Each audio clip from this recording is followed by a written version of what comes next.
कर्ता देखना। कर्ता की पहचान कैसे करेंगे हम? जो भी काम को करता है वह क्या होता है? कर्ता। अध्यापिका पढ़ा रही है, अध्यापिका क्या कर रही है? पढ़ा रही है। पढ़ाने का काम कौन कर रही है? अध्यापिका। इसलिए अध्यापिका क्या हो गई? कर्ता। सोहन पढ़ रहा है, पढ़ने का काम कौन कर रहा है? सोहन। तो सोहन क्या हो गया? कर्ता। अब समझ लीजिए वाच्य को, जो मैं तुम्हें समझाने जा रही हूँ, और ध्यान से सुनना मेरी बात। वाच्य के दो भेद होते हैं, कर्तृवाच्य और अकर्तृवाच्य। अकर्तृवाच्य के भी दो भेद होते हैं, कर्मवाच्य और भाववाच्य। तुम्हें एग्जाम में सिर्फ 3 लिख के आने हैं, कर्तृवाच्य, कर्मवाच्य और भाववाच्य। क्योंकि अकर्तृवाच्य जो है उसको तुमने अगर लिख दिया तो पता नहीं लगेगा कि सेंटेंस कर्मवाच्य का था या भाववाच्य का था। उसे हमें डिवाइड करने के लिए कर्मवाच्य और भाववाच्य को याद करना पड़ेगा और समझना भी पड़ेगा। इसके लिए हमें 4 नियमों की जरूरत पड़ेगी। सबसे पहले आपको वाक्य में देखना है कर्ता। क्या देखना है? कर्ता। और दूसरे स्टेप में आपको देखना है से, द्वारा, के द्वारा। अगर वाक्य में नहीं है, अगर वाक्य में से, द्वारा, के द्वारा नहीं है तो आपको कुछ भी नहीं देखना है। उस सेंटेंस में, उस वाक्य में आपको तुरंत लिख देना है कर्तृवाच्य।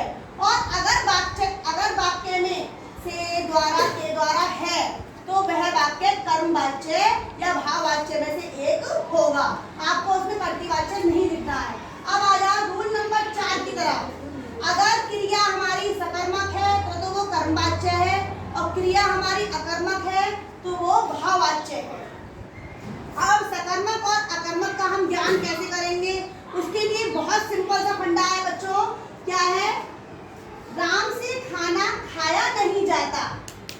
हम जब क्रिया देखो, पहले तो क्रिया छांटो, इसमें क्रिया हो रही है खाया नहीं जाता। क्या काम हो रहा है? खाया नहीं जाता। अब खाया नहीं जाता से पहले आराम से किसको और क्या लगाने पर अगर उत्तर मिल जाए तो समझ लेना क्रिया जो है वो सकर्मक है, और उत्तर नहीं मिले तो क्रिया अकर्मक है। किसको खाया नहीं जाता? उत्तर नहीं मिला। क्या खाया नहीं जाता? उत्तर मिल गया।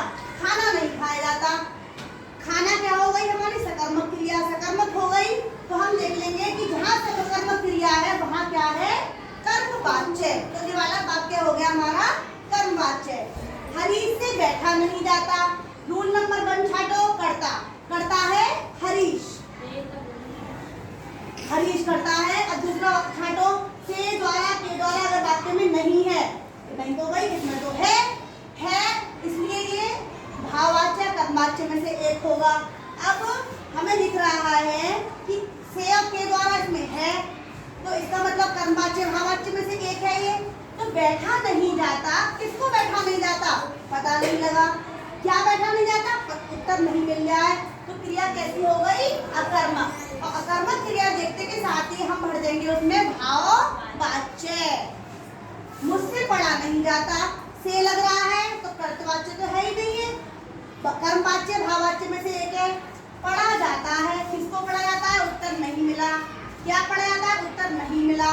इसलिए कैसी क्रिया हो गई? अकर्मक। अकर्मक होने पर हमें तुरंत पता लग जाती है कि वाला वाक्य भाववाच्य है।